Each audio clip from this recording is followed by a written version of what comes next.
సమైక్య పాలనలో తెలంగాణ సాహిత్యం కావచ్చు, సంస్కృతి కావచ్చు, పూర్తిగా నిరాదరణకు గురి కావడం జరిగింది.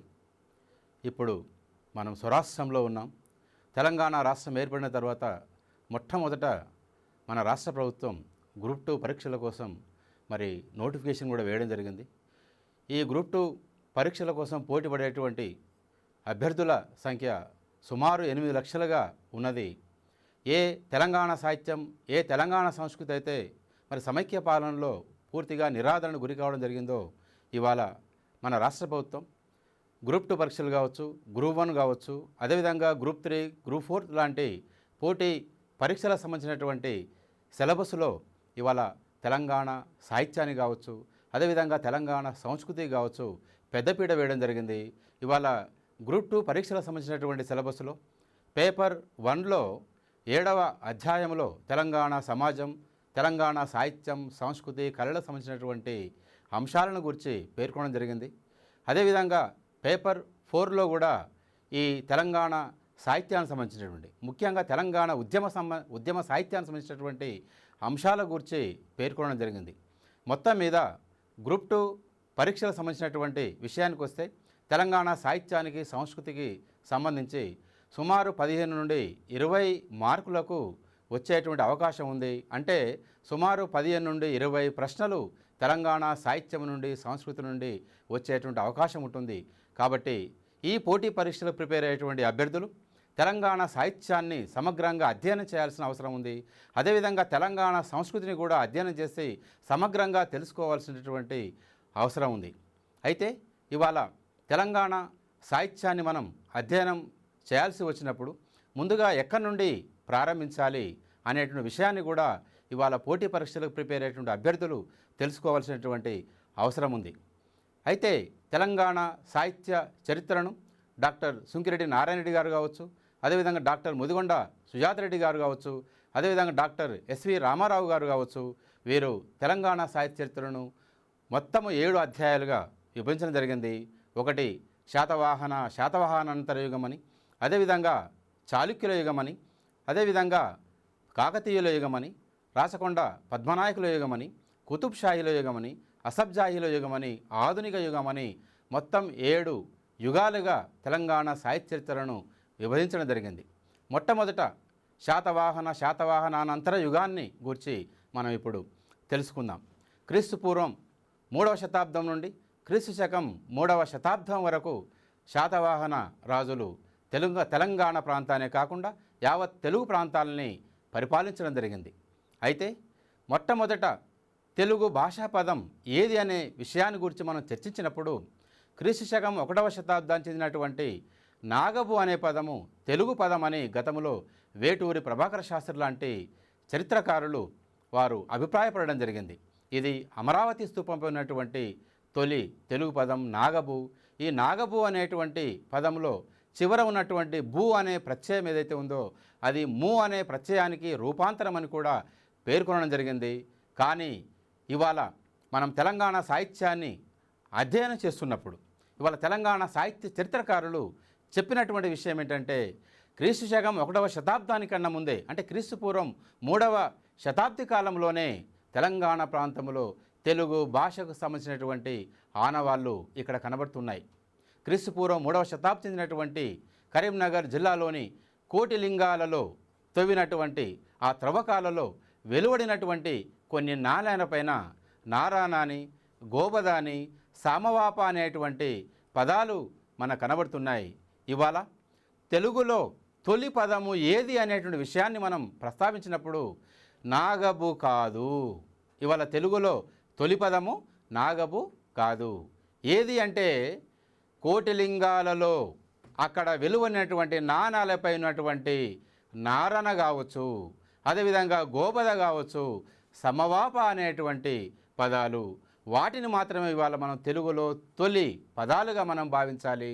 కాబట్టి ఇవాళ తెలంగాణ సాహిత్యాన్ని మనం అధ్యయనం చేస్తున్నప్పుడు ఇలాంటి విషయాల్ని ఇవాళ తెలంగాణ సాహిత్యానికే ఎక్కువగా ప్రాధాన్యతనిస్తూ ఇవాళ పోటీ పరీక్షల్లో అడిగే అవకాశం ఉంటుంది. కాబట్టి ప్రతిదీ కూడా ఇవాళ తెలంగాణ ప్రాంతాన్ని దృష్టిలో ఉంచుకొని తెలంగాణ సాహిత్యాన్ని కావచ్చు, అందులో ముఖ్యంగా కవులు, రచయితలు, కళాకారులు ఈ తెలంగాణ ప్రాంతంలో ఉన్నటువంటి సంస్కృతి అంటే కళలు, కళారూపాలు, అదేవిధంగా పండుగలు, జాతరలు, ఇటువంటి వాటిని గురించి కూడా సమగ్రంగా అధ్యయనం చేయాల్సిన అవసరం ఎంతైనా ఉందని ఈ సందర్భంగా మీకు నేను తెలియజేస్తున్నాను. అదేవిధంగా ఈ శాతవాహనుల కాలంలో రాజభాషగా ప్రాకృత భాష ఉండేది. క్రమక్రమంగా ఆ శాతవాహనుల నుండి క్రమక్రమంగా ఇక్ష్వాకుల కాలం వచ్చేసరికి ఆ ప్రాకృత భాష తర్వాత అది సంస్కృత భాష రాజభాషగా పరిణమించడం అనేటువంటిది జరిగింది.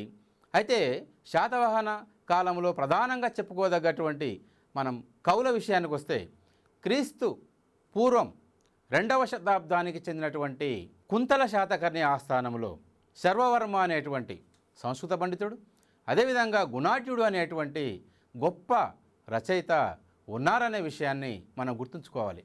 శర్వవర్మ సంస్కృతంలో కాతంత్ర వ్యాకరణం అనేటువంటి ఒక గొప్ప వ్యాకరణ గ్రంథాన్ని రాయడం జరిగింది. అదేవిధంగా గుణాఢ్యుడు ఇవాళ ప్రపంచ కథా సాహిత్యానికే ఆద్యుడు అని చెప్పుకోదగ్గటువంటి గొప్ప కథా రచయిత ఎవరంటే గుణాఢ్యుడు. ఇవాళ గుణాఢ్యుడు తెలంగాణ ప్రాంతం గర్వించదగ్గటువంటి గొప్ప కథా రచయిత. ఈయన మెదక్ జిల్లా కొండాపురం గ్రామానికి చెందినటువంటి వాడు ఈ గుణాఢ్యుడు. ఇవాళ తెలంగాణ ప్రాంతంలోనే కాకుండా మొత్తం తెలుగు ప్రాంతంలో ఏకైక లిఖిత రచయిత, మొట్టమొదటి లిఖిత రచయిత ఎవరు అంటే గుణాఢ్యుడు అని చెప్పుకోవచ్చు. అలాంటి గుణాఢ్యుడు మన తెలంగాణ ప్రాంతానికి చెందినటువంటి వాడు. ఆయన బృహత్ కథా మంజరి అనేటువంటి ఒక అద్భుతమైనటువంటి కావ్యాన్ని పైశాచీ భాషలో రాయడం జరిగింది. పైశాచీ భాషలో గుణాఢ్యుడు ఆ బృహత్ కథను రాయడం జరిగింది. ఇంతకు పైశాచీ భాష అంటే ఏంటి? పైశాచీ భాష అంటే ఆ పండితులు ఏమన్నారంటే, అప్పటి పండితులు ఏమన్నారంటే పైశాచీ భాష అంటే అది పిశాచాలు మాట్లాడే భాష, దయ్యాలు మాట్లాడే భాష అని ఎగతాళి చేశారు. కానీ అది ఏ దయ్యాలు ఏ పిశాచాలు మాట్లాడే భాష అది కాదు. అప్పటి తెలుగు ప్రజలు మాట్లాడినటువంటి భాష, అప్పటి ప్రజల వ్యవహారిక భాష పైశాచీ భాష. ఆ పైశాచీ భాషలో గుణాఢ్యుడు అద్భుతమైనటువంటి బృహత్ కథ అనేటువంటి కావ్యాన్ని రాయడం జరిగింది. మరి అలాంటి బృహత్ కథ కావ్యాన్ని రాస్తే అప్పుడు ఉన్నటువంటి కుంతల శాతకర్ణి దాన్ని నిరాదరించడం జరిగింది. శర్మవర్మ రాసినటువంటి కాతంత్ర వ్యాకరణాన్ని ఆయన కుడి చేత్తో స్వీకరిస్తే గుణాఢ్యుడు రాసినటువంటి బృహత్ కథను సుమారు 30 సంవత్సరాలు కష్టపడి రాసినటువంటి బృహత్ కథను ఆయన ఎడమ చేత్తో స్వీకరించాడని, దాన్ని నిరాదరణకు గురి చేశాడని, దానికి అవమానానికి గురైనటువంటి గుణాఢ్యుడు ఎంతో శ్రమించి రాసినటువంటి బృహత్ కథను ఏ చేతుల ద్వారానైతే ఆయన ఆ బృహత్ కథను రాయడం జరిగిందో ఆ చేతుల ద్వారానే ఆయన దానిని తగలబెట్టడం జరిగింది అని సాహిత్య చరిత్రకారులు చెప్పడం జరిగింది. అలాంటి అద్భుతమైనటువంటి కథాకావ్య సృష్టికర్త గుణాఢ్యుడు. తర్వాత క్రీస్తు శకం 1వ శతాబ్దానికి చెందినటువంటి హాలుడు గాథా సప్తశతి అనేటువంటి గొప్ప కథాకావ్యాన్ని ఆయన రాయడం జరిగింది. ప్రాకృత భాషలో ఈ హాలుడు ఈ కథాకావ్యాన్ని రాయడం జరిగింది. శాతవాహన రాజులలో ఒక కవివత్సలుడు అనేటువంటి బిరుదు పొందినటువంటి వాడు ఎవరంటే హాలుడు అని చెప్పుకోవచ్చు. ఎందుకంటే ఆయన ఎంతోమంది కవులను ఆదరించడం అనేది జరిగింది. ఆయనే స్వయంగా కవి, పండితుడు.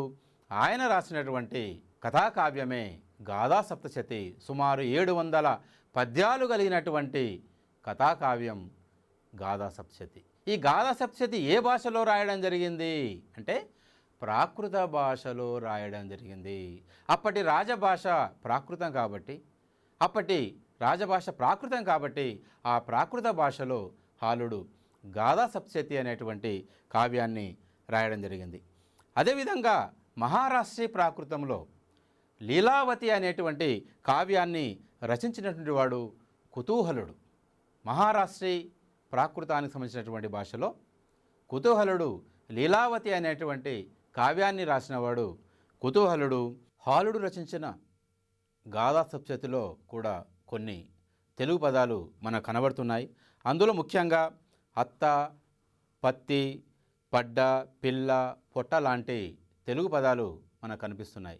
అంటే క్రీస్తు శకం 1వ శతాబ్ది నాటికే తెలుగు పదాలు ఈ గాథా సప్తశతిలో మనకు కనబడుతున్నాయి.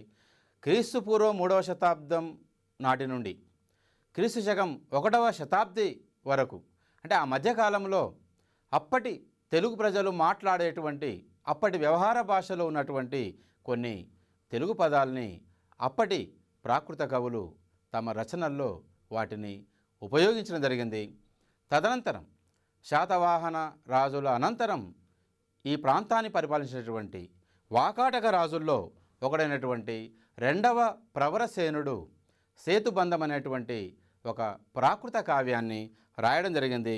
అదేవిధంగా సర్వసేనుడు హరివిజయం అనేటువంటి ఒక గ్రంథాన్ని కూడా రాయడం జరిగింది.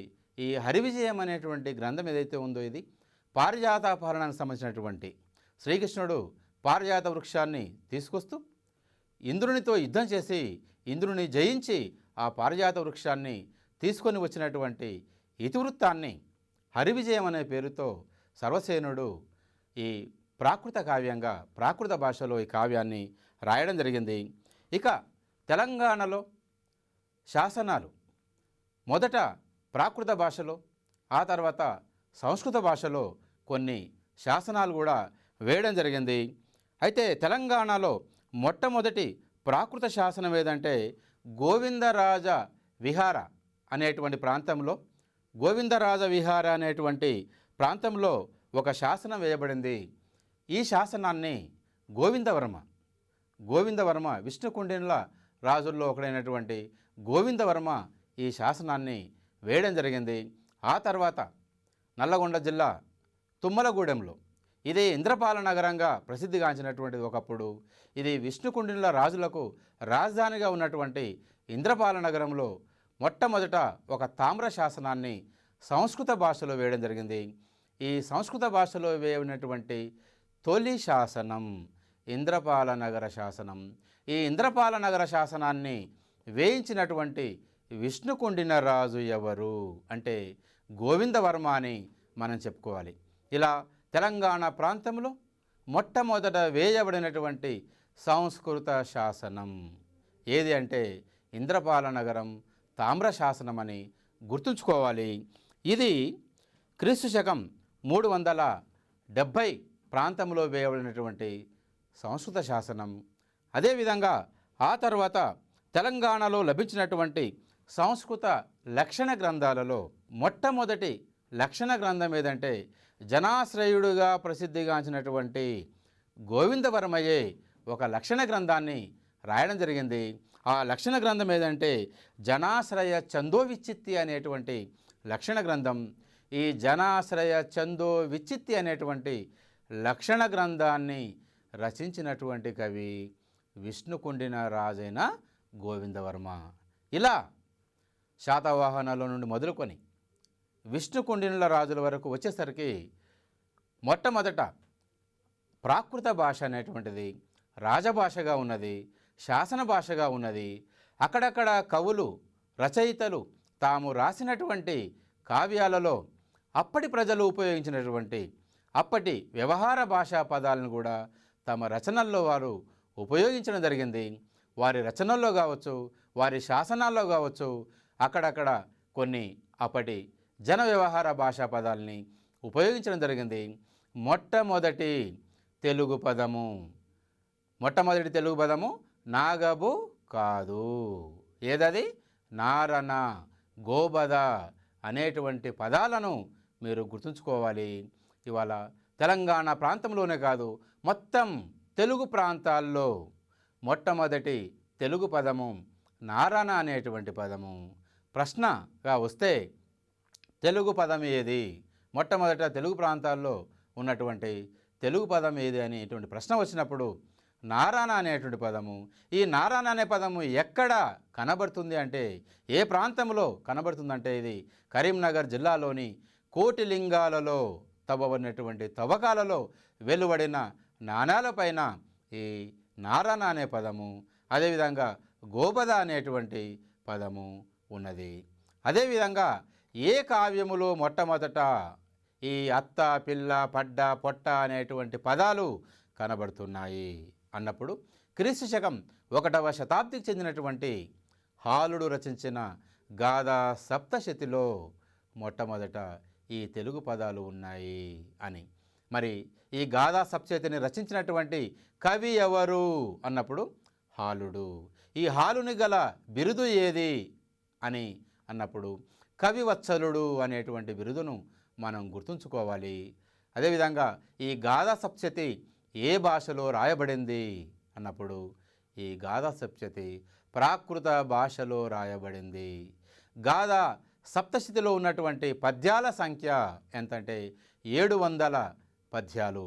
ఇలా ఒక రచయిత రచన గురించి కావచ్చు, ఆ రచయిత బిరుదు గురించి కావచ్చు, అదేవిధంగా రచయిత పోషకుల గురించి కావచ్చు, లేదా అదేవిధంగా ఆ రచయిత రచించినటువంటి రచన ప్రత్యేకతను గురించి కావచ్చు, దేని గురించి అయినా అడిగే అవకాశం ఉంటుంది. కాబట్టి చాలా జాగ్రత్తగా ప్రతి అంశాన్ని క్షుణ్ణంగా అధ్యయనం చేయాల్సిన అవసరం ఎంతైనా ఉంది. ఎందుకంటే ఒక్క మార్కు చాలు మన భవిష్యత్తును తలకిందులు చేయడానికి. కాబట్టి ప్రతి బిట్టును ప్రతి అంశాన్ని క్షుణ్ణంగా అధ్యయనం చేయాల్సినటువంటి అవసరం ఉంది. అదేవిధంగా తెలుగు ప్రాంతాల్లో మొట్టమొదటి లిఖిత రచయిత ఎవరు అన్నప్పుడు గుణాఢ్యుడు అనేటువంటి విషయాన్ని మనం గుర్తుంచుకోవాలి. గుణాఢ్యుడు ఏ కాలానికి చెందినవాడు అంటే క్రీస్తు పూర్వం 2వ శతాబ్దికి చెందినవాడు. ఎవరి ఆస్థాన కవి అంటే కుంతల శాతకర్ణి ఆస్థాన కవి. కుంతల శాతకర్ణి ఆస్థానంలో ఉన్నటువంటి మరొక సంస్కృత పండితుడు ఎవరంటే శర్వవర్మ అనేటువంటి విషయాన్ని మర్చిపోవద్దు. ఆయన రాసినటువంటి వ్యాకరణ గ్రంథము ఏది? శర్వవర్మ రచించినటువంటి వ్యాకరణ గ్రంథం ఏదంటే కాతంత్ర వ్యాకరణం అనేటువంటి విషయాన్ని గుర్తుంచుకోవాలి. కాతంత్ర వ్యాకరణం రచించినటువంటి వ్యాకరణవేత్త ఎవరు అంటే శర్వవర్మ. ఈ శర్వవర్మ ఎవరి ఆస్థానంలో ఉన్నాడు? కుంతల శాతకర్ణి ఆస్థానంలో ఉన్నాడు. కుంతల శాతకర్ణి ఆస్థానంలో ఉన్నటువంటి మరొక గొప్ప కథా రచయిత ఎవరు అంటే గుణాఢ్యుడు. ఈ గుణాఢ్యుడు బృహత్ కథ అనేటువంటి ఒక అద్భుతమైన కావ్యాన్ని ఏ భాషలో రాశాడు? పైశాచీ భాషలో రాశాడు. పైశాచీ భాష అనగా పిశాచాలు మాట్లాడే భాష కాదు, దయ్యాలు మాట్లాడే భాష కాదు, అది అప్పటి ప్రజలు మాట్లాడే భాష అనేటువంటి విషయాన్ని మాత్రం మనం గుర్తుంచుకోవాలి. నిజంగా ఎంత దౌర్భాగ్యం అంటే ప్రజల భాషను అప్పటి పండితులు, అప్పటి సంస్కృత కవులు కావచ్చు, అప్పటి సంస్కృత రచయితలు కావచ్చు, అప్పటి రాజులు కావచ్చు, ఎగతాళి చేయడం జరిగింది. సామాన్య ప్రజలను పాలించాల్సిన ప్రభువులు, సామాన్య ప్రజల భాషను గౌరవించాల్సినటువంటి పాలకులు ఆ ప్రజల భాషను పూర్తిగా నిరాదరణ గురి చేసి పండితులకు మాత్రమే పరిమితమైనటువంటి అప్పటి ప్రాకృత భాష కావచ్చు లేదా సంస్కృత భాష కావచ్చు, అలాంటి భాషలను మాత్రమే గౌరవించడం జరిగింది. ఇది గుర్తుంచుకోవాల్సినటువంటి విషయం. శాతవాహనుల అనంతరం వచ్చినటువంటి ఇక్ష్వాకులు కావచ్చు, అదేవిధంగా వాకాటకులు కావచ్చు, ఇలాంటి వారు కూడా కొన్ని రచనలు చేయడం జరిగింది. అదేవిధంగా వాకాటక రాజులలో ఒకడైనటువంటి 2వ ప్రవరసేనుడు కూడా ఒక ప్రాకృత కావ్యాన్ని రాయడం జరిగింది. ఆయన రాసినటువంటి కావ్యము సేతుబంధం అనేటువంటి కావ్యాన్ని ఆయన రాయడం జరిగింది. అదేవిధంగా సర్వసేనుడు హరివిజయం అనేటువంటి గ్రంథాన్ని రాయడం జరిగింది. హరివిజయం గ్రంథకర్త ఎవరు అన్నప్పుడు సర్వసేనుడు. హరివిజయానికి గల మరొక పేరు పారిజాతాపహరణము అనే నామాంతరం కలిగినటువంటిది హరివిజయం. ఇది కూడా ప్రాకృత భాషలో రాయబడినటువంటిది. తెలంగాణ ప్రాంతములో లభిస్తున్నటువంటి తొలి సంస్కృత శాసనం ఏది అన్నప్పుడు ఇంద్రపాల నగర తామ్ర శాసనం. ఈ ఇంద్రపాల నగర తామ్ర శాసనాన్ని వేయించినటువంటి విష్ణుకుండిన రాజు ఎవరు అంటే గోవిందవర్మ. విష్ణుకుండినుల రాజధాని ఏది అన్నప్పుడు ఇంద్రపాల నగరం. ఆ ఇంద్రపాల నగరమే ఇవాళ తుమ్మలగూడెంగా మనం వ్యవహరిస్తున్నాము. ఈ తుమ్మలగూడెం ఎక్కడో లేదు, నల్లగొండ జిల్లా రామన్నపేట మండలములో ఉన్నది. ఇది శాతవాహనుల అనంతరము తెలుగు భాషా పదాలు కావచ్చు, అదేవిధంగా ప్రాకృత భాష, అప్పటి రాజభాష రెండు ప్రాకృతం. ఆ తర్వాత క్రమంగా అప్పటి పండితులు కావచ్చు, అప్పటి రాజులు కావచ్చు, ప్రాకృతం నుండి క్రమంగా వారు సంస్కృత భాష వైపుకు వారు ఏ విధంగా మొగ్గు చూపారు, సంస్కృత భాషను ఏ విధంగా ఆదరించారు అనేటువంటి విషయము వారు రచించినటువంటి రచనల్లో కావచ్చు, అదేవిధంగా వారు వేయించినటువంటి శాసనాల్లో కావచ్చు అప్పటి ప్రాకృత భాష, తదనంతరము సంస్కృత భాషే మనకు కనబడుతుంది. ఇది మీరు గుర్తుంచుకోవాలి. శాతవాహనుల అనంతరం ఆ తర్వాత వాకాటకులు, ఇక్ష్వాకులు పరిపాలించిన తర్వాత తెలుగు ప్రాంతాన్ని పరిపాలించినటువంటి రాజుల్లో ముఖ్యులు రాష్ట్రకూటులు, చాళుక్యులు. అయితే వీరి కాలంలో తెలుగు భాషలో కొన్ని శాసనాలు రావడం జరిగింది.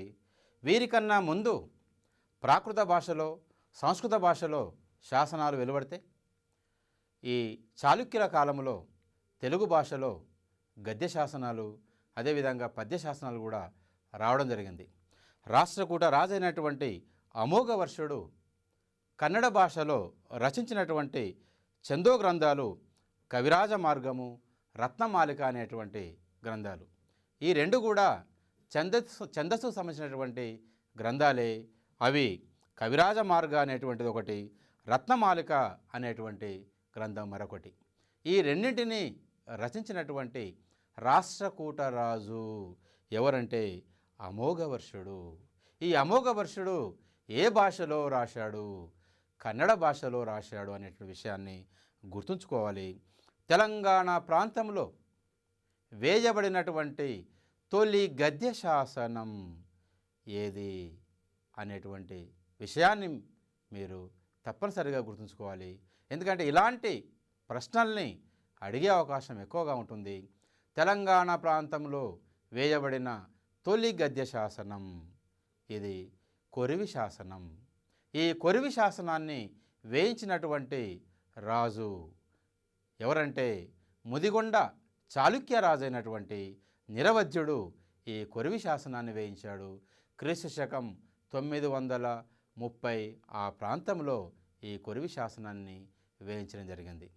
ముదిగొండను రాజధానిగా చేసుకొని పరిపాలించినటువంటి రాజుల్లో నిరవధ్యుడు ఒకడు. ఈయనే ఈ కొరివి శాసనాన్ని వేయడం జరిగింది. తెలంగాణ ప్రాంతంలో తొలి గద్య శాసనం ఏది అన్నప్పుడు కొరివి శాసనం అనేటువంటి విషయాన్ని గుర్తుంచుకోవాలి. ఈ కొరివి శాసనం వేయబడినటువంటి కాలం సుమారుగా క్రీస్తు శకం 930 ఆ ప్రాంతమని సాహిత్య చరిత్రకారులు నిర్ధారణకు రావడం జరిగింది. అయితే తెలుగు ప్రాంతంలో మొట్టమొదట తెలుగు భాషలో గద్య శాసనాలు వేయించినటువంటి ఖ్యాతి ఎవరికి దక్కుతుందంటే రేనాటి చోళులకు దక్కుతుంది. క్రీస్తు శకం 6వ శతాబ్దిలో, అంటే క్రీస్తు శకం 575 కాలంలో మొట్టమొదట ఈ గద్య శాసనం ఎక్కడ అంటే ధనంజయుడు వేయించినటువంటి, రేనాటి చోళరాజు అనేటువంటి ధనంజయుడు కలమల్ల శాసనం వేయించడం జరిగింది. కలమల్ల అనేటువంటి ప్రాంతంలో ఒక శాసనం, అదేవిధంగా కడప జిల్లా కమలాపురం సమీపంలో ఉన్నటువంటి ఎర్రగుడిపాడు వద్ద మరొక శాసనాన్ని వేయించడం జరిగింది. ఇప్పటి వరకు మనం తెలుగు ప్రాంతంలో లేదా తెలుగు భాషలో వేయబడినటువంటి తొలి గద్య శాసనం ఏది అన్నప్పుడు రేనాటి చోళరాజు అయినటువంటి ధనంజయుడు వేయించిన కలమల్ల శాసనం లేదా ఎర్రగుడిపాడు శాసనం అని చెప్పుకుంటున్నాం.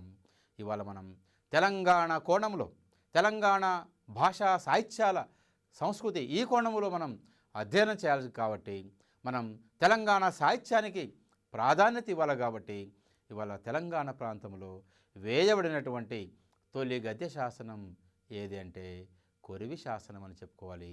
ఈ కొరివి శాసనాన్ని వేయించినటువంటి రాజు ఎవరంటే నిరవధ్యుడు. ఈ నిరవధ్యుడు ముదిగొండ చాళుక్య రాజు, ముదిగొండ రాజధానిగా చేసుకొని పరిపాలించినటువంటి వాడు నిరవధ్యుడు. అదేవిధంగా తెలంగాణ ప్రాంతంలో వేయబడినటువంటి తొలి పద్య శాసనం ఏది అన్నప్పుడు వేములవాడ చాళుక్య రాజైనటువంటి 2వ అరికేసరి ఆస్థానంలో ఉన్నటువంటి పంపకవి సోదరుడైన జినవల్లభుడు వేయించినటువంటి కుర్క్యాల శాసనం. తెలంగాణ ప్రాంతములో తొలి పద్య శాసనం ఏదంటే కుర్క్యాల శాసనం. ఈ కుర్క్యాల శాసనములో ఉన్నటువంటి ఛందస్సు ఏది, ఆ కుర్క్యాల శాసనములో ఉన్న పద్యాలు ఏ ఛందస్సులో రాయబడ్డాయన్నప్పుడు అవి కందము అనేటువంటి ఛందస్సులో రాయబడ్డాయి. ఈ కంద పద్యాలు ఎన్ని ఉన్నాయి కుర్క్యాల శాసనములు అంటే 3 కంద పద్యాలు ఉన్నాయి. ఈ 3 కంద పద్యాలతో పాటు సంస్కృత కన్నడ పద్యాలు కూడా అందులో కనబడుతున్నాయి.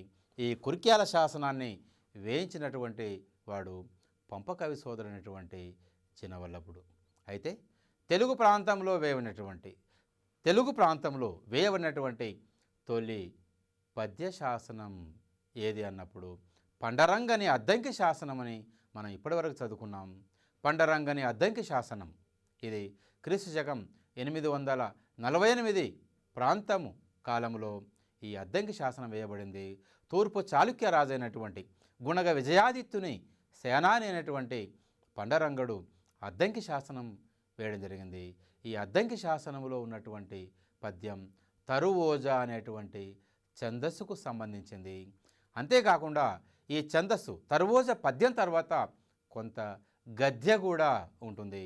కాబట్టి ఇది పూర్తి పద్యాత్మకమైనటువంటి శాసనం కాకుండా పద్య గద్యాత్మకమైనటువంటి శాసనం ఏదంటే పండరంగని అద్దంకి శాసనం. చంపు పద్ధతిలో రాయబడినటువంటి శాసనం ఏది అంటే పండరంగని అద్దంకి శాసనం. ఇది తెలుగు ప్రాంతాల్లో తెలుగులో మొట్టమొదట వేయబడినటువంటి తొలి పద్య శాసనం పండరంగడు వేయించినటువంటి అద్దంకి శాసనం. ఆ తర్వాత గుణగ విజయాదిత్యుడు కందుకూరి శాసనం కూడా వేయించాడు. ఈ కందుకూరి శాసనంలో ఉన్నటువంటి ఛందస్సు సీసంలో ఈ కందుకూరి శాసనం వేయబడింది. తర్వాత విరియాల కామసాని గూడూరు శాసనంలో కూడా పద్యాలు కనబడుతున్నాయి. అవి ఆ కామసాని గూడూరు శాసనంలో 3 చంపకమాలలు 2 ఉత్పలమాలలు ఉన్నటువంటిది. వృత్తములతో కూడినటువంటి తొలి శాసనం ఏది అన్నప్పుడు విరియాల కామసాని గూడూరు శాసనం అని చెప్పుకోవచ్చు. వృత్తపద్యాలు అనేటువంటి అటు చంపకమాలలు ఉత్పలమాలలు అంటే 3 చంపకమాలలు 2 ఉత్పలమాలలతో కూడినటువంటి తొలి వృత్త పద్య శాసనం ఏది అని అన్నప్పుడు అది విరియాల కామసాని వేయించినటువంటి గూడూరు శాసనం. ఇందులో 3 చంపకమాలలు 2 ఉత్పలమాలలు ఉన్నాయి. అయితే తెలంగాణ ప్రాంతంలో వేయబడినటువంటి తొలి పద్య శాసనం ఏది అన్నప్పుడు కుర్క్యాల శాసనం అనే విషయాన్ని గుర్తుంచుకోవాలి. ఈ కుర్క్యాల శాసనం వేయబడిన కాలం క్రీస్తు శకం 940 ప్రాంతంలో ఈ శాసనాన్ని వేయడం జరిగింది. అయితే పంపకవి సోదరుడైనటువంటి జినవల్లభుడే ఆయనే స్వయంగా రచించి ఈ శాసనాన్ని వేయడం జరిగింది. రెండవ అరికేసరి ఆస్థానములో ఉన్నటువంటి పంపకవి అటు కన్నడంలోను ఇటు తెలుగులో కూడా రచనలు చేశాడు.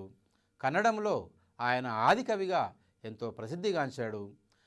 ఆ కన్నడ భాషలో రచించినటువంటి రచనలు చాలా సుప్రసిద్ధాలు. అవి ఆది పురాణము, విక్రమార్జున విజయం అనేటువంటి 2 గ్రంథాలు. అదేవిధంగా తెలుగులో జినేంద్ర పురాణం అనేటువంటి గ్రంథాన్ని కూడా రాయడం జరిగింది. కానీ అది పూర్తిగా లభించడం లేదు.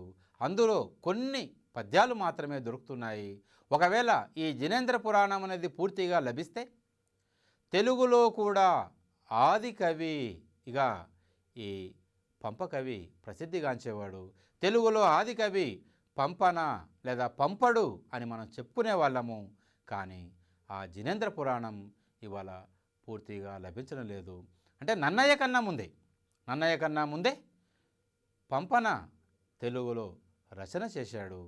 కానీ సాహిత్య చరిత్రకారులు ఒకవేళ జినేంద్ర పురాణం అనేది లభిస్తే మాత్రము తెలుగులో ఆది కవి పంపడు అయ్యేవాడని వారి అభిప్రాయాన్ని వెల్లడించడం జరిగింది. సరిగ్గా ఇదే కాలానికి చెందిన మల్లియరేచన కవిజనాశ్రయం అనేటువంటి లక్షణ గ్రంథాన్ని రాయడం జరిగింది.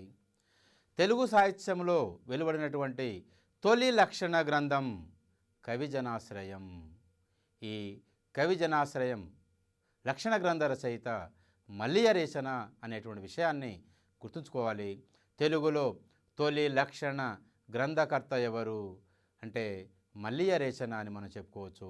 అయితే ఇది లక్షణ గ్రంథం కాబట్టి లక్షణ గ్రంథాన్ని రచించినటువంటి మల్లియ రేచనను మనం తెలుగులో తొలి కవిగా భావించకూడదని సాహిత్య చరిత్రకారులు అభిప్రాయం జరిగింది.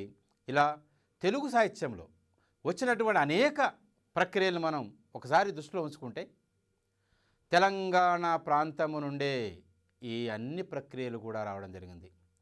అన్ని ప్రక్రియలకు దాదాపుగా ఆద్యులు ఎవరంటే తెలంగాణ ప్రాంతానికి చెందినటువంటి కవులు, రచయితలు మాత్రమే ఈ తెలుగు సాహిత్యంలోని అనేక ప్రక్రియలకు సృష్టికర్తలుగా, ఆద్యులుగా మనం చెప్పుకోవచ్చు.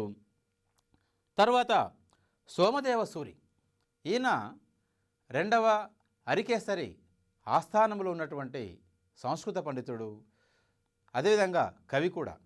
సోమదేవ సూరి జైన మత గురువు. ఈయన యశస్తిలక చంపువు అనేటువంటి ఒక సంస్కృత కావ్యాన్ని రాయడం జరిగింది. అదేవిధంగా ఈ సోమదేవ సూరి శిష్యుడైనటువంటి బద్దెగుడు, ఈ బద్దెగుడు రెండవ అరికేసరి కుమారుడు. ఈ బద్దెగుడే బద్దెన అని కొంతమంది సాహిత్య చరిత్రకారుల అభిప్రాయం. బద్దెగుడే బద్దెన అని. ఈ బద్దెగుడు నీతిశాస్త్ర ముక్తావళి అనేటువంటి ఒక కావ్యాన్ని రాయడం జరిగింది. అదేవిధంగా సుమతీ శతకం అనేటువంటి ఒక నైతిక విలువలతో కూడినటువంటి శతకాన్ని కూడా రాయడం జరిగింది అని సాహిత్య చరిత్రకారులు అభిప్రాయపడడం జరిగింది. అయితే మొత్తం మీద రెండవ అరికేసరి కుమారుడైనటువంటి బద్దెగుడు ఈయన నీతిశాస్త్ర ముక్తావళి అనేటువంటి గ్రంథాన్ని రాయడం జరిగింది. ఈ బద్దెగుని యొక్క గురువు ఎవరంటే సోమదేవ సూరి. సోమదేవ సూరి రచించినటువంటి కావ్యము యశస్తిలక చంపు అనేటువంటి కావ్యము. దీనిని సంస్కృత భాషలో రాయడం జరిగింది. ఈ బద్దెగుడే బద్దెన అని కొంతమంది సాహిత్య చిత్రకారుల అభిప్రాయం. అందుకే బద్దెన రచించినటువంటి నైతిక విలువలతో కూడినటువంటి శతకం ఏది అంటే సుమతి శతకం. ఇలా వేములవాడ చాళుక్యుల్లో ఒకడైనటువంటి రెండవ అరికేసరి ఆయన తెలుగులో మొట్టమొదట శాసనాలు వెలువడడానికి ఆద్యుడయ్యాడు. అదేవిధంగా ముదిగొండ చాళుక్య రాజైనటువంటి నిరవజ్యుడు కూడా తెలుగులో శాసనాలు వెలువడడానికి కారకుడు కావడం జరిగింది. అదేవిధంగా ఈ చాళుక్యుల తర్వాత కందూరి చోడులు నల్లగొండ, మహబూబ్నగర్, వరంగల్ కొంత ప్రాంతాన్ని, తెలంగాణలో కొంత ప్రాంతాన్ని పరిపాలించడం జరిగింది. ఈ కందూరి చోళుల్లో ఒకటైనటువంటి 1వ గోకర్ణుడు గోకర్ణ ఛందస్సు అనేటువంటి గ్రంథాన్ని, అదేవిధంగా ఉదయాదిత్యుడు ఉదయాదిత్యాలంకారం అనేటువంటి గ్రంథాన్ని రాయడం జరిగింది. సరిగ్గా ఈ కాలానికి చెందినటువంటి వాడే వేములవాడ భీమకవి. అయితే వేములవాడ భీమకవి ఆయన రచించినటువంటి రచనలు మాత్రం ఇప్పుడు లభించడం లేదు. కానీ ఆయన రాఘవ పాండవీయము, శతకంఠ రామాయణము, నృసింహ పురాణం అనేటువంటి ఒక అద్భుతమైనటువంటి కావ్యాలను రాయడం జరిగిందని, వాటిని నన్నయ్య నాశనం చేశాడని అప్పకవి తన రచనల్లో పేర్కొనడం జరిగింది. ఒకవేళ ఈ వేములవాడ భీమకవి రచించినటువంటి రచనలే లభ్యమైతే తెలుగులో ఆది కవి వేములవాడ భీమన కవి అయ్యేవాడు.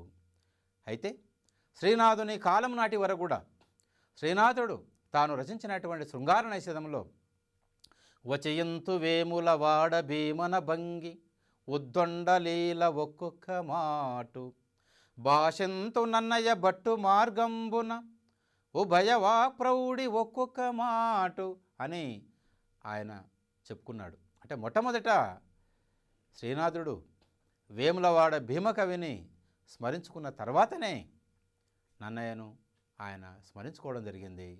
అంటే తెలుగు సాహిత్యంలో ఒక కవి తాను రచన చేస్తున్న సందర్భంలో తనకన్నా ముందున్నటువంటి కవులను స్తుతించేటువంటి లేదా గుర్తుకు తెచ్చుకునేటువంటి సంప్రదాయం కనబడుతుంది.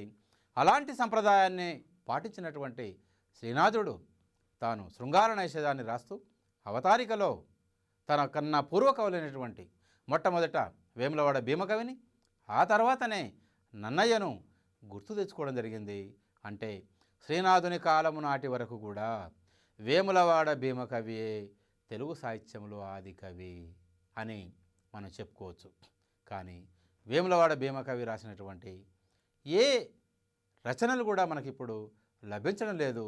ఆయన రచించినటువంటి కొన్ని పద్యాలు, చాటు పద్యాలు, అవి వేటూరి ప్రభాకర శాస్త్రి రూపొందించినటువంటి చాటు పద్య మణిమంజరిలో అవి మనకు లభిస్తున్నాయి. తెలుగులో శాసనాలని వేయించినటువంటి ఖ్యాతి అటు రేనాటి చోరులకు, ఇటు తెలంగాణ ప్రాంతాన్ని పరిపాలించినటువంటి ముదిగొండ చాళుక్యులకు, వేములవాడ చాళుక్యులకు దక్కుతుందని చెప్పవచ్చు. వీరి అనంతరం యావత్ తెలుగు ప్రాంతాన్ని పరిపాలించినటువంటి రాజులు కాకతీయ రాజులు. నిజంగా తెలుగు సాహిత్యంలో ఒక స్వర్ణయుగంగా భావించవచ్చు ఈ కాకతీయుల కాలాన్ని. కాకతీయ రాజుల్లో మొదటి ప్రతాపరుద్రుడైనటువంటి రుద్రదేవుడు, అచితేంద్రయతి, పాల్కురికి సోమనాథుడు, వీరి కాలానికి చెందినటువంటి శివదేవయ్య కావచ్చు, అదేవిధంగా మారన కావచ్చు, జాయపసేనాని కావచ్చు, గోనబుద్ధారెడ్డి కావచ్చు, ఇలాంటి కవులు అద్భుతమైన రచనలు చేసి తెలుగు సాహిత్యాన్ని సుసంపన్నం చేయడం జరిగింది. అందుకే తెలుగు సాహిత్యంలో స్వర్ణయుగంగా పరిగణించబడినటువంటి కాలం ఎవరిదంటే కాకతీయ రాజులది అని మనం ఘంటాపదంగా చెప్పుకోవచ్చు. వీరి కాలంలో వచ్చినటువంటి సాహిత్య ప్రక్రియలు అనేకం ఉన్నాయి. ఒక ద్విపద కావచ్చు, ఉదాహరణ కావచ్చు, రగడ కావచ్చు, అష్టకం కావచ్చు, శతకం కావచ్చు, ప్రబంధం కావచ్చు, అదేవిధంగా ఇంకా లక్షణ గ్రంథాలు కావచ్చు. ఇలాంటి అనేకమైనటువంటి గ్రంథాలు ఈ కాకతీయుల కాలంలో రావడం జరిగింది. అయితే మొదటి ప్రతాపరుద్రుడు ఆయన రాజే కాకుండా స్వయంగా మంచి రచయిత కూడా. ఈయన రచించినటువంటి గ్రంథం నీతిసారం. నీతిసారం గ్రంథ రచయిత ఎవరు అంటే మొదటి ప్రతాపరుద్రుడు. ఇతని అసలు పేరు రుద్రదేవుడు. ఈ రుద్రదేవుడు నీతిసారం అనేటువంటి గ్రంథాన్ని సంస్కృత భాషలో, తెలుగు భాషలో రాశాడని చెప్తారు. అంటే సంస్కృత భాషలో ఆయనే రాశాడు, తెలుగు భాషలో కూడా ఆయనే రాశాడని మరి సాహిత్య చరిత్రకారులు అభిప్రాయపడడం జరిగింది. తర్వాత 1000 స్తంభాల గుడిలో రుద్రదేవుడు వేయించినటువంటి శాసనం రచయిత ఎవరు అంటే అచితేంద్రయతి. అచితేంద్రయతి ఈ 1000 స్తంభాల గుడి శాసనాన్ని వేయించడం జరిగింది. అయితే దీన్ని వేయించినటువంటి ప్రభు రుద్రదేవుడైతే ఆ శాసనం రచయిత అచితేంద్రయతి. అద్భుతమైనటువంటి శాసన రచన చేయడంలో దిట్ట అచితేంద్రయతి. తొలిసారిగా స్వతంత్ర రచనలు చేసి, తెలుగులో స్వతంత్ర రచనలు చేసి అనేకమైనటువంటి సాహిత్య ప్రక్రియలకు ఆద్యుడైనటువంటి కవి పాల్కురికి సోమనాథుడు. ఈ పాల్కురికి సోమనాథుడు కూడా కాకతీయుల కాలానికి చెందినటువంటి వాడే. పాల్కురికి సోమనాథుని స్వస్థలం నేటి వరంగల్ జిల్లాలోని, వరంగల్ సమీపంలోని పాలకుర్తి అనేటువంటి గ్రామం. తల్లి శ్రీయాదేవి, తండ్రి విష్ణురామిదేవుడు. పాల్కురికి సోమనాథుడు రాజాస్థానాన్ని ఆశ్రయించకుండా నిజంగా తెలంగాణ ప్రాంతంలో ఉన్నటువంటి కవులకు, ఆంధ్ర ప్రాంతానికి చెందినటువంటి కవులకు చాలా తేడా ఉన్నది. ఆంధ్ర ప్రాంతానికి చెందినటువంటి కవులు అందరూ కూడా దాదాపుగా 90% మంది కవులు, రచయితలు రాజాస్థానాల్లో ఉండి రాజాశ్రయాన్ని పొంది సుఖాల్లో తేలియాడి అద్భుతమైనటువంటి కావ్యాలను రాసినవారు. ప్రజలకు దూరంగా ఉండి ప్రజాపక్షాన ఉండకుండా కవిత్వం రాసినవారు ఆంధ్ర ప్రాంతానికి చెందిన కవులు. కానీ తెలంగాణ ప్రాంతానికి చెందినటువంటి కవులు, రచయితలు దాదాపుగా రాజాస్థానాలు నిరసించి రాజాస్థానాలకు దూరంగా ఉండి కవిత్వం రాసిన వారే ఎక్కువగా కనబడతారు.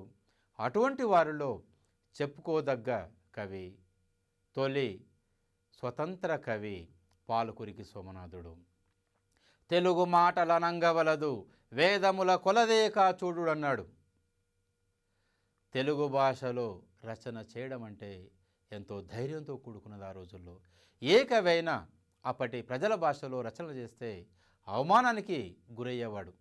సంస్కృత పండితులు కావచ్చు, సంస్కృత కవులు కావచ్చు, చివరిగా రాజులు కూడా తెలుగు కవుల్ని నిరాదరణకు గురి చేసినటువంటి సందర్భం. అందుకే ప్రజల భాషలో రచన చేయాలంటే ఎంతో దమ్ము ఉండాలి. అలా దమ్ముతో కూడినటువంటి గొప్ప సాహసవంతునటువంటి కవి పాలుకురికి సోమనాథుడు. ఓ పండితులారా, ఓ కవులారా, నేను రాసేటువంటి రచన తెలుగు భాషతో కూడుకున్నటువంటిది. తెలుగు భాషలో నేను రచన చేస్తున్నాను. అందుకే తెలుగు మాటలనంగవలదు, తెలుగు భాష సంబంధమైనటువంటి పదాలని మీరు ఎగతాళి చేయకండి. మీరు మీ సంస్కృత భాషను, మీ పండిత భాష అయినటువంటి దేవ భాషగా ఏ విధంగానైతే మీరు పరిగణిస్తున్నారో, నేను నా మాతృభాష, నా ప్రజల భాష అయినటువంటి తెలుగు భాషను నేను దేవ భాషగా భావిస్తాను. మీరు మీ సంస్కృత భాషను ఎంతగా గౌరవిస్తున్నారో, నేను నా ప్రజల భాషను నేనంతగా గౌరవిస్తాను అని ప్రకటించుకున్నటువంటి వాడు పాలుకురికి సోమనాథుడు. ఒక సాహసోపేతమైన నిర్ణయంతో ఆయన అచ్చ తెలుగులో రచనలు చేశాడు, జాను తెలుగులో రచన చేశాడు, అందమైనటువంటి అచ్చమైనటువంటి ప్రజల భాషలో రచన చేశాడు. అందుకే తెలుగులో ఆది కవి నన్నయ్య కాదు, పాలుకురికి సోమనాథుడే అని సాహిత్య చరిత్రకారులు నిర్ధారణకు రావడం జరిగింది. ఎందుకంటే నన్నయ్యకు పాలుకురికి సోమనాథునికి చాలా వైవిధ్యం కనబడుతుంది, రచనల్లో వైవిధ్యం కనబడుతుంది. అదేవిధంగా వారి యొక్క వ్యక్తిత్వంలో కూడా మనకు వైవిధ్యం అనేది స్పష్టంగా కనబడుతుంది. నన్నయ్య రాజాస్థానంలో ఉన్నవాడు, ప్రజలకు దూరంగా ఉన్నవాడు. కానీ పాలుకురికి సోమనాథుడు రాజాస్థానంలో లేనివాడు, ప్రజల పక్షాన ఉన్నవాడు. అయితే నన్నయ్య తాను రాసినటువంటి రచన అది సంస్కృత అనువాదం మాత్రమే. కానీ పాలుకురికి సోమనాథుడు రాసినటువంటి రచన అది స్వతంత్ర రచన. నన్నయ్య రాసినటువంటి మహాభారత అనువాదం ఏదైతే ఉందో అది ఒక ఇతిహాస అంతర్గతమైనటువంటి కథను తీసుకొని రాయడం జరిగింది.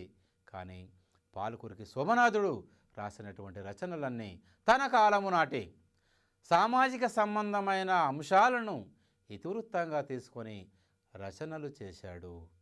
అంతేకాకుండా నన్నయ్య అనువాద కవిగా సంస్కృత ప్రాకృత భాష పదాలను ఇబ్బడి ముమ్మడిగా ప్రయోగించి రచనలు చేస్తే పాలుకురికి సోమనాథుడు అచ్చమైనటువంటి తెలుగు భాషలో, అప్పటి ప్రజల భాషలో ఆయన రచనలు చేయడం జరిగింది. ఆయన రచించినటువంటి రచనల్లో ద్విపద కావ్యాలు ఉన్నాయి, ఉదాహరణలు ఉన్నాయి, రగడలు ఉన్నాయి, అష్టకాలు ఉన్నాయి, శతకం కూడా ఉన్నది. తెలుగు సాహిత్యంలో పలు ప్రక్రియలకు ఆద్యుడు ఎవరు అంటే పాలుకురికి సోమనాథుడు. గొప్ప వ్యక్తిత్వం కలవాడు మాత్రమే కాదు, అద్భుతమైనటువంటి రచన వినిర్మాణం, కవిత వినిర్మాణం చేయగలిగినటువంటి ప్రజ్ఞావంతుడు పాలుకురికి సోమనాథుడు. ఈ పాలుకురికి సోమనాథుడు నిజంగా మన తెలంగాణ ప్రాంతానికి చెందినవాడు కావడం మనందరి అదృష్టంగా భావించాలి. పాలుకురికి సోమనాథుడు రచించినటువంటి రచనల్లో ముఖ్యమైనటువంటివి ఏంటంటే బసవపురాణం కావచ్చు, పండితారాజ్య చరిత్ర కావచ్చు, అనుభవసారం, చతుర్వేదసారం, సోమనాథ భాష్యం, బసవరగడ, చెన్నమల్లు సీసములు, అదేవిధంగా వృషాధిప శతకం అనేటువంటి ముఖ్యమైనటువంటి రచనలు ఆయనవి ఉన్నాయి. సుమారు 30 పైగా ఆయన రచనలు ఉన్నాయి. ఉదాహరణ కావచ్చు, ద్విపద కావచ్చు, రగడ కావచ్చు, అష్టకం కావచ్చు, శతకం కావచ్చు, ఇలా అనేకమైనటువంటి ప్రక్రియలకు ఆద్యుడు పాలుకురికి సోమనాథుడు. తెలుగులో తొలి ద్విపద కావ్యకర్త ఎవరు అంటే పాలుకురికి సోమనాథుడు. తెలుగులో సంపూర్ణ శతక లక్షణాలు కలిగిన తొలి శతక కర్త పాలకురికి సోమనాథుడు.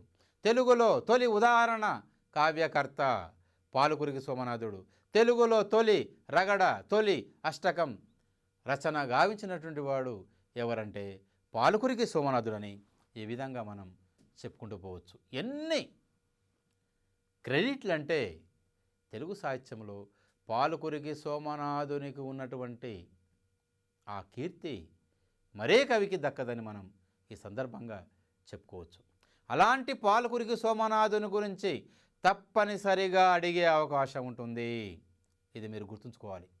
తెలుగు సాహిత్యంలో అనేకమైన ప్రక్రియలకు ఆద్యుడు పాలకురికి సోమనాథుడు. ఈయన 12వ శతాబ్ది ఉత్తరార్ధం 13వ శతాబ్ది పూర్వార్ధానికి చెందినటువంటి వాడు. పాలకురికి సోమనాథుని స్వస్థలం నేటి వరంగల్ సమీపాన గల పాలకుర్తి అనే గ్రామం. ఇతని తల్లి శ్రీయాదేవి, తండ్రి విష్ణురామిదేవుడు. వీరశైవ మతస్థాపకుడైనటువంటి బసవేశ్వరుని ఇతివృత్తాన్ని ఆధారంగా చేసుకొని ఆయన జీవితచరిత్రే కాకుండా పలు శైవ భక్తుల ఇతివృత్తాలని ఆధారంగా చేసుకొని బసవ పురాణం అనేటువంటి అద్భుతమైనటువంటి ద్విపద కావ్యాన్ని రాయడం జరిగింది. ద్విపదలోనే ఎందుకు రాయడం జరిగిందో మనం ఈ సందర్భంగా చెప్పుకోవాలి. ద్విపద అనేది దేశీ ఛందస్సు. సామాన్యమైన ప్రజలు పాడుకొనడానికి వీలుగా ఉండేటువంటి ఛందస్సు ద్విపద ఛందస్సు. ద్విపద అంటే 2 పాదాలు ఉన్నది అనేది సామాన్య అర్థం. ఇదే చాలామందికి తెలుసు. కానీ పదం అంటే పాదం అనే అర్థమే కాకుండా పాట అనే అర్థం కూడా ద్విపదకు ఉంది. అంటే 2 పాదాలు కలిగినది ద్విపద అనేది సామాన్య అర్థమైతే పాటకు రెట్టింపు లక్షణాలు కలిగినది అనేటువంటిది విశేషమైన అర్థం. ఇక్కడ సామాన్యమైనటువంటి 2 పాదాలు కలిగినది అనే అర్థాన్ని తీసుకోవడం సమంజసమైంది కాదు. ఇక్కడ పాటకు ఏ లక్షణాలు అయితే ఉన్నాయో దానికి రెట్టింపు లక్షణాలు కలిగినది ద్విపద.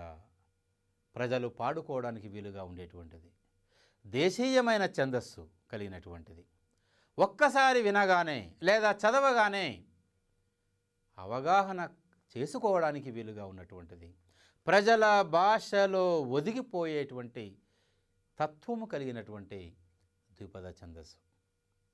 అలాంటి ద్విపద 3 ఇంద్రగణాలు 1 సూర్యగణం కలిగినటువంటి ద్విపద ఛందస్సు లక్షణాల గురించి ఒకసారి మనం చూసుకుంటే 3 ఇంద్రగణాలు 1 సూర్యగణం కలిగినటువంటిది ద్విపద ఛందస్సు.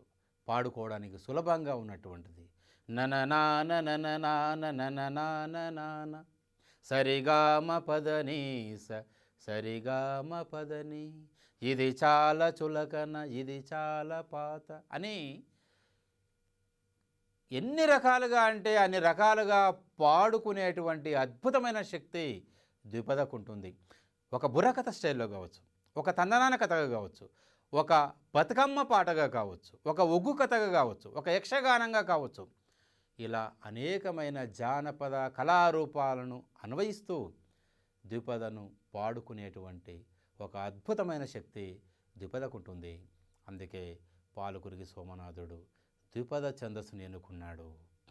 ఒకసారి మనం జానపద కళారూపాలకు అన్వయించుకుంటే, ఎందుకంటే ద్విపద యొక్క గొప్పతనాన్ని మనం తెలుసుకున్నప్పుడే ఆ ద్విపద సాహిత్యాన్ని అధ్యయనం చేయడానికి అవకాశం ఉంటుంది.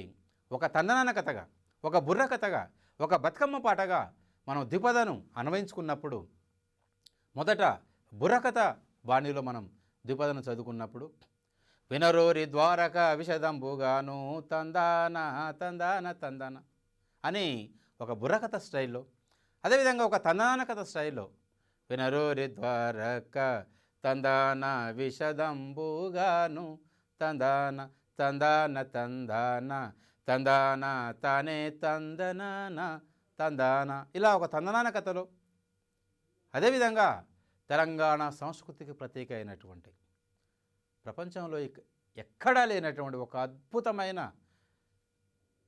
సంస్కృతి కలిగినటువంటి, తెలంగాణ సంస్కృతికి ప్రతీకగా భావించబడుతున్నటువంటి పండుగ ఏదంటే బతుకమ్మ పండుగ. భగవంతుని ఆరాధించడంలో పూలను నివేదించుకుంటాం భగవంతునికి. కానీ ఒక పువ్వునే పరమాత్మగా భావించి, ఒక పువ్వునే దైవంగా భావించేటువంటి ఒక అద్భుతమైన సంస్కృతి తెలంగాణలో ఉంది. అలాంటి బతుకమ్మ పాటకు అన్వయిస్తూ కూడా ద్విపదను పాడుకోవచ్చు. ఎలా అంటే, ఇది చాలా చులకన ఉయ్యాలో, ఇది చాలా ప్రాత ఉయ్యాల, ఇది చాలా నిస్సారం ఉయ్యాలో, ఇది చాలా అలతి ఉయ్యాల.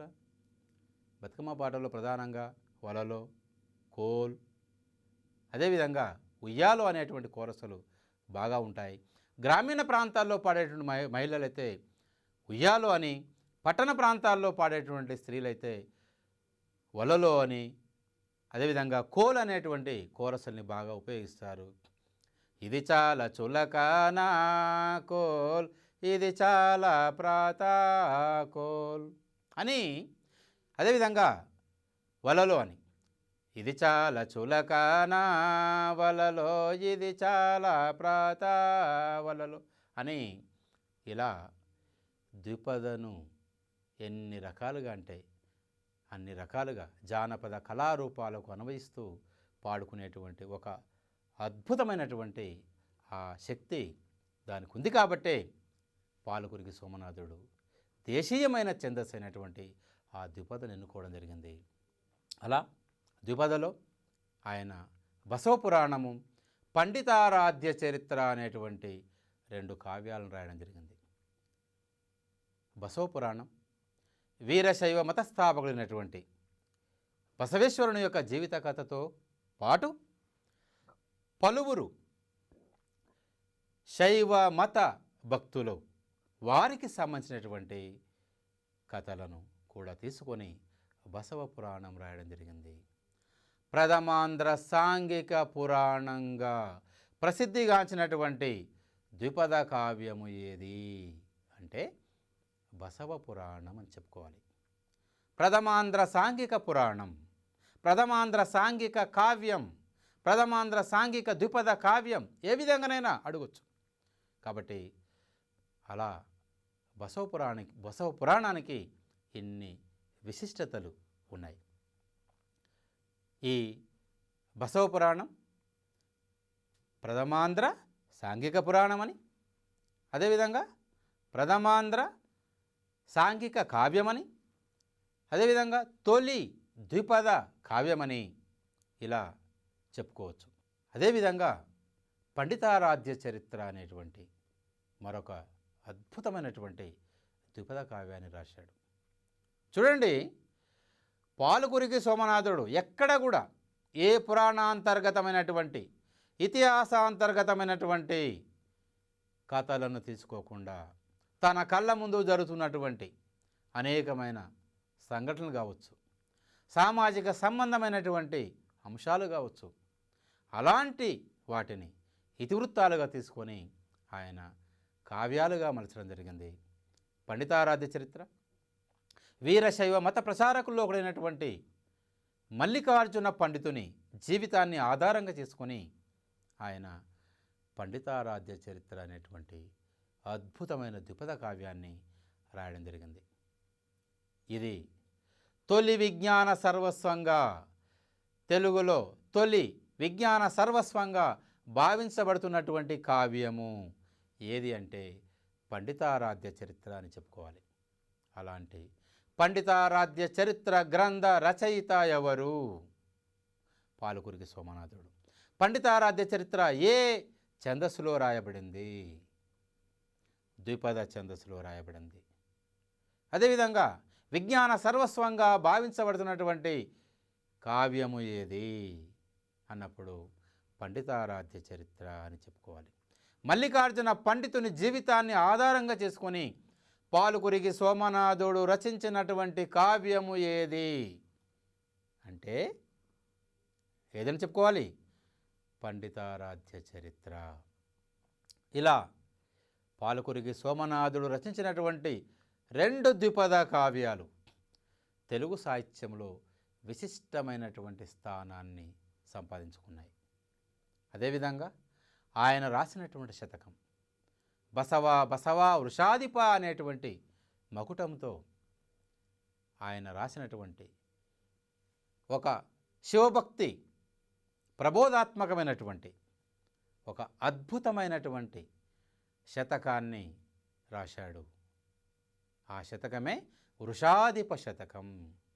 తెలుగులో సంపూర్ణ శతక లక్షణాలు కలిగిన తొలి శతకం ఏది? వృషాధిప శతకం. ఈ వృషాధిప శతకం రచయిత పాల్కురికి సోమనాథుడు.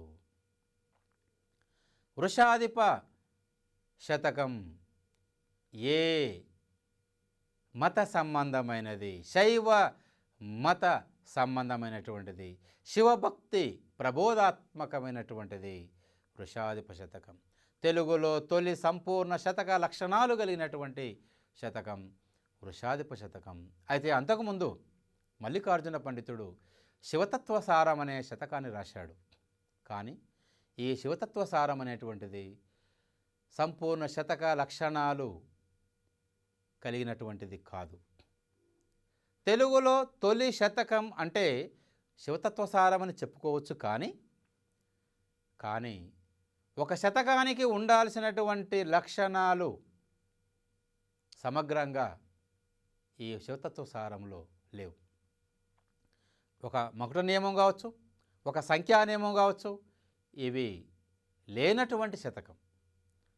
అందుకే తెలుగులో శివతత్వసారం అనేటువంటిది తొలి సంపూర్ణ శతక లక్షణాలు కలిగినటువంటి తొలి శతకం కాదు. మామూలుగా తొలి శతకం అంటే శివతత్వసారం అని చెప్పుకోవచ్చు. కానీ ఇక్కడ పర్టికులర్గా మీరు గమనించాల్సింది ఏంటంటే సంపూర్ణ శతక లక్షణాలు కలిగిన తొలి శతకం ఏది అంటే వృషాధిప శతకం అని మీరు గుర్తించాలి. దాన్ని మీరు గుర్తుంచుకోవాలి. ఈ వృషాధిప శతకాన్ని రచించినటువంటి కవి పాల్కురికి సోమనాథుడు. ఇక్కడ మనం శతకం ప్రక్రియను గురించి చెప్పుకోవాలి. ఎందుకంటే కవులు అనాదిగా మొట్టమొదటి నుండి తెలుగు సాహిత్యంలో మొదటి నుండి ఇప్పటి వరకు ఉన్నటువంటి కవులందరూ కూడా తాము ఒక అద్భుతమైనటువంటి కావ్యాన్ని రాసే ముందు తమ కవిత ప్రతిభను మెరుగుపరుచుకోవడం కోసం మొట్టమొదట శతకాలు రాయడం ఆనవాయితీగా వచ్చింది. అలా మొదటి నుండి ఇప్పటి వరకు పాల్కురికి సోమనాథు నుండి ఇప్పటి వరకు ఉన్నటువంటి కవులు దాదాపుగా మొదట శతక రచన చేసి ఆ తర్వాత ఒక అద్భుతమైనటువంటి కావ్య రచనకు శ్రీకారం చుట్టిన వారే మనకు కనబడతారు. అలా పాల్కురికి సోమనాథుడు వృషాధిప శతకాన్ని రాయడం జరిగింది. తర్వాత అనేక మంది కవులు కూడా శతకాలు రాయడం జరిగింది. అయితే శతకం అంటే 100 పద్యాల రచన అని. శతకానికి కొన్ని లక్షణాలు ఉన్నాయి. ఇక్కడ ముఖ్యంగా సంఖ్యా నియమం, మకుట నియమం, చందో నియమం, అదేవిధంగా ముక్తకాలుగా ఉండుట అనేటువంటివి. సాధారణంగా 100 పద్యాలు శతకానికి ఉండాలి. కానీ ఎక్కువ శతకాల్లో 108 పద్యాలు కనబడుతున్నాయి. అంటే సాధారణంగా శతకాల్లో 108 పద్యాలు ఉంటాయి. అదేవిధంగా మకుట నియమం అనేది కూడా తప్పనిసరిగా ఉండాలి శతకానికి. మకుటం అంటే కిరీటం, రాజు శిరస్సుకు అలంకరించబడేటువంటిది కిరీటం. రాజు శిరస్సుకు కిరీటం ఎంత ముఖ్యమైందో శతక పద్యాలకు మకుటం అనేటువంటిది అంత ప్రధానమైంది. అయితే ఈ మకుటాలు కూడా చాలా విధాలుగా ఉంటాయి. ఒకే ఒక పదంతో కూడుకున్నవి, అర్ధపాదముతో కూడుకున్నవి, ఒక పాదము పూర్తిగా ఉన్నటువంటివి, 2 పాదాలతో కూడినటువంటి మకుటాలు. సుమతి, భాస్కర, అదేవిధంగా కుమార, కుమారి ఇలాంటివన్నీ కూడా ఏకపద మకుటాలతో కూడినటువంటివి. అర్ధపాద మకుటాలతో ఉన్నటువంటివి బసవ బసవ వృషాధిప, అదేవిధంగా దాశరథి, కరుణ, పయోనిధి, సిరిసిరి మువ్వ ఇలాంటివి అర్ధపాద మకుటాలతో కూడినటువంటివి. అదేవిధంగా ఒక పాదము పూర్తిగా మకుటంగా ఉన్నటువంటి శతకాలు ఉన్నాయి. విశ్వదాభిరామ వెనురవేమ, లలిత సుగుణజాల తెలుగు బాల, శరణు సంగమేశ శరణు శరణు. ఒకే పాదము మకుటంగా ఉన్నటువంటి, అదేవిధంగా రెండు పాదాలు మకుటంగా ఉన్నటువంటి శతకాలు కూడా మనకు కనబడతాయి. ఆంధ్రనాయక శతకంలో చిత్ర చిత్ర ప్రభావ దాక్షిణ్య భావ హత విమత జీవ శ్రీకాకుళాంధ్రదేవ అని రెండు పాదాలు మకుటంగా ఉన్నటువంటిది. సప్తగిరివాస కలియుగ సాధుపోష శిష్టరక్షక తిరుమల శ్రీనివాస అని నేను రాసినటువంటి శ్రీనివాస శతకములో రెండు పాదాలు మకుటంగా ఉన్నటువంటి, ఇలా ఒకే ఒక పదం, అర్ధపాదం, పూర్తి పాదం, రెండు పాదాలతో కూడినటువంటి మకుటాలు కలిగిన శతకాలు. తర్వాత ముక్తకాలుగా ఉంటాయి. అంటే ఒక భావ సమన్వయం అనేది లేకుండా ఏ పద్యానికి ఆ పద్యం స్వతంత్రంగా, ఒక పద్యంలోని భావానికి మరొక పద్యంలోని భావానికి ఎలాంటి సంబంధం లేకుండా శతకములోని పద్యాలన్నీ కూడా ముక్తకాలుగా ఉంటాయి. తర్వాత ఛందో వైవిధ్యం అనేది శతక లక్షణాల్లో మరొకటి. తప్పనిసరిగా శతకములోని ప్రతి పద్యము కూడా ఏదో ఒక ఛందస్సులోనే ఉండాలి. ఉంటే ఆటవిలది, లేదా తేటగీతి, లేదా సీసం, లేదా వృత్తపద్యాల్లో ఉత్పలమాల చంపకమాల, లేదా శార్దూలం మత్తేపం, ఇలా ఛందో వైవిధ్యం అనేటువంటిది కూడా శతక లక్షణాల్లో ఒకటి. తరువాత ఆత్మాశ్రయత్వం అనేటువంటిది కనబడుతుంది. తనను తాను నివేదించుకోవడం, భగవంతునికి నివేదించుకోవడం అనేటువంటిది కనబడుతుంది శతకాల్లో. ఈ ఆత్మాశ్రయత్వం, ఆత్మ నివేదనం అనేటువంటి లక్షణం కూడా శతకాల్లో కనబడుతుంది. ఇలా తెలుగులో తొలి శతకకర్త ఎవరు అంటే ఎవరని చెప్పుకోవాలి? పాలుకురికి సోమనాథుడు. తొలి శతకకర్త అంటే ఇక్కడ సంపూర్ణ శతక లక్షణాలుగా, అది మనం గుర్తుంచుకోవాలి. సంపూర్ణ శతక లక్షణాలు కలిగిన తొలి శతకాన్ని రచించినటువంటి కవి ఎవరు? పాలుకురికి సోమనాథుడు.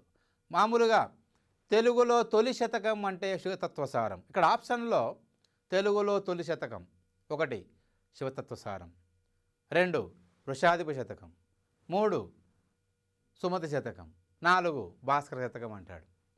తెలుగులో తొలి శతకం అంటే శివతత్వసారమనే గుర్తించాలి, శివతత్వసారమనే గుర్తించాలి. ఒకవేళ సంపూర్ణ శతక లక్షణాలు కలిగిన తొలి శతకం అంటే మాత్రం వృషాధిప శతకం అనేది గుర్తించాలి. అదేవిధంగా పాలుకురికి సోమనాథుడు బసవోదాహరణం, ఒక ఉదాహరణ అనేటువంటి ప్రక్రియకు కూడా ఆద్యుడు పాలుకురికి సోమనాథుడు.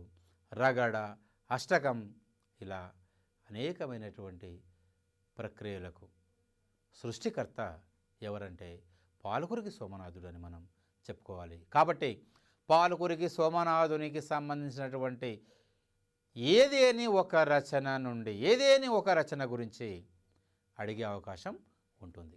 కాబట్టి తప్పనిసరిగా పాలుకురికి సోమనాథుని రచనలని పరిశీలించాల్సిన అవసరం ఎంతైనా ఉంది.